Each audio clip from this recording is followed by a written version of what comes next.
Welcome to ज़ीश stories.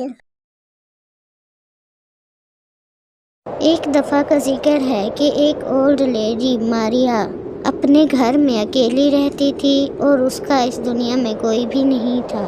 आज Christmas की night थी। मारिया के दिल की वीरानियत और तन्हाई उसका दर्द बयान कर रही थी। अपने बंद कमरे की खिड़की से झांकते हुए मारिया लोगों के हंसते मुस्कुराते चेहरे और क्रिसमस की गर्मजोशी से तैयारी करते हुए देखना न जाने क्यों उसके दिल के दर्द को और बढ़ा रहा था। मारिया दिल ही दिल में बहुत परेशान थी और सोच रही थी कि काश उसके साथ भी कोई होता इस क्रिसमस पर जिसके साथ वो टाइम गुजार सके। क्या पता ये उसकी जिंदगी का आखिरी क्रिसमस हो। ये उसके दिल की आह निकली और उसकी दुआ कबूल हो गई। बहुत से दिल में अरमान लिए मारिया अपने बिस्तर पर सो जाती है। अभी उसकी आंख लगी ही थी कि उसे खिड़की से कुछ आवाजें आने लगती हैं। आवाज सुनकर मारिया उठ बैठती है और चिल्लाने लगती है, कौन है वहाँ पर? इतने में चोर मारिया के सामने आ जाता है। अरे तुम कौन हो? सो जाओ बुढ़िया, मैं डॉक्टर हूँ, तुम्हारा इलाज करने आया हूँ। नहीं, मैंने पूछा कि तुम कौन हो और मेरे घर में क्या कर रहे हो? ओ पागल बुढ़िया, दिखता नहीं है कि मैं चोर हूँ और चोरी कर रहा हूँ। और खबरदार जो तुमने किसी को बुलाने की कोशिश की। अरे नहीं बेटा, मेरे अलावा इस घर में और कोई नहीं है। अच्छा, ये तो बहुत अच्छी बात हो गई। अब तो मैं आराम सुकून से चोरी कर सकता हूँ।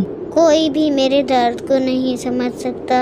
तुम्हारे लिए तो ये अच्छी बात है, मगर मुझसे पूछो कि मुझ पर क्या बीतती है। तुम सो जाओ बुढ़िया, मैं अपना काम करके चला जाऊंगा। अच्छा, मुझे ये बताओ कि तिजोरी कहाँ है? अरे बेटा, मेरे पास पैसा बहुत है और मैं अमीर भी हूँ। मुझे तुम्हारी छोटी मोटी चोरी से कोई भी फर्क नहीं पड़ने वाला। हाँ, अलबत्ता अगर तुम थोड़ा सा टाइम मेरे साथ बैठ जाओ और इस क्रिसमस पर मुझे थोड़ी सी कंपनी दे दो, कुछ गपशप कर लें, उसके बाद तुम जितनी दिल चाहे चोरी करके चले जाना। आओ कुछ गप्पे कर लेते हैं, कोई चाय पानी पी लेते हैं।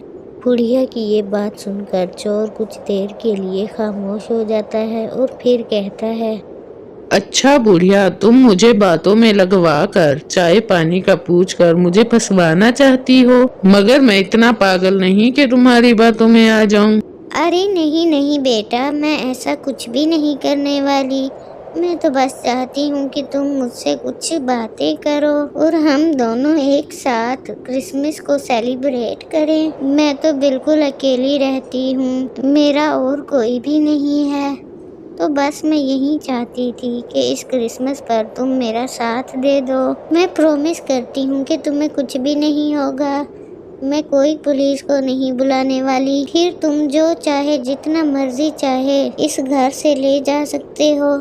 मारिया की ये बात सुनकर चोर फिर खामोश हो जाता है और फिर कहता है, मैं तुम्हारी शर्त माने बगैर भी चोरी कर सकता हूँ। मुझे अपना क्रिसमस तुम्हारे साथ बर्बाद नहीं करना। मुझे बस अपनी चोरी करनी है और यहाँ से जाना है। तो तुम चुप करके बैठ जाओ और मुझे सुकून से अपना काम करने दो। ये कहकर चोर अपनी चोरी करता है और वहाँ से चला जाता है।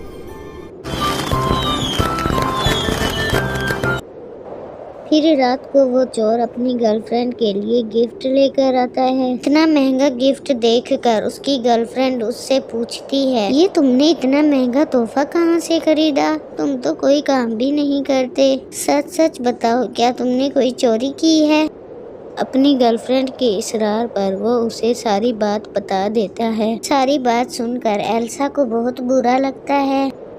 वो रोहित को अपना प्लान बताती है। एल्सा, यही वो घर है। फिर रोहित और एल्सा मारिया के घर के अंदर आ जाते हैं। वो दोनों देखते हैं कि मारिया सो रही है, तो वो दोनों उस ओल्ड लेडी मारिया को सरप्राइज देने के लिए नीचे वाले फ्लोर में आ जाते हैं और वो दोनों मिलकर उस ओल्ड लेडी मारिया के घर को क्रिसमस के लिए तैयार करने लग जाते हैं। वो मारिया के घर को रंग बिरंगी लाइटों से सजाते हैं और क्रिसमस ट्री को भी तैयार करते हैं।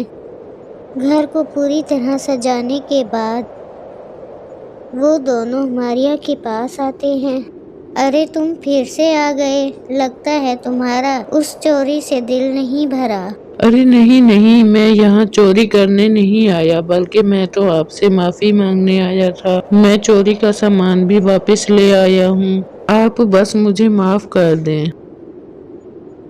कोई बात नहीं बेटा, मैंने तुम्हें माफ कर दिया। बहुत शुक्रिया आपका। तो फिर चलिए हमारे साथ, हमने आपके लिए एक सरप्राइज रखा है। क्या सरप्राइज, वो भी मेरे लिए?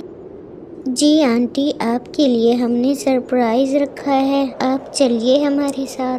फिर वो दोनों मारिया को नीचे ले आते हैं। अपने घर की इस तरह खूबसूरत सजावट और क्रिसमस ट्री देखकर मारिया की आंखों में खुशी के आंसू आ जाते हैं और वो कहती है, तुम दोनों ने आज जो मुझे खुशी दी है, मैं उसका लफ्जों में बयान नहीं कर सकती। अजनबी होकर भी तुम दोनों ने मेरे बारे में इतना सोचा। तुम दोनों आज से मेरे अपने हो।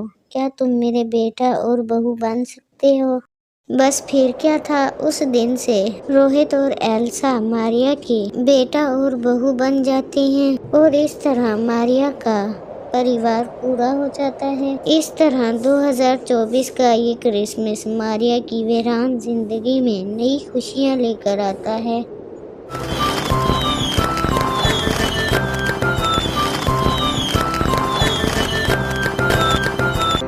दोस्तों, हमारी तरफ से आपको ये क्रिसमस मुबारक हो। To like and subscribe.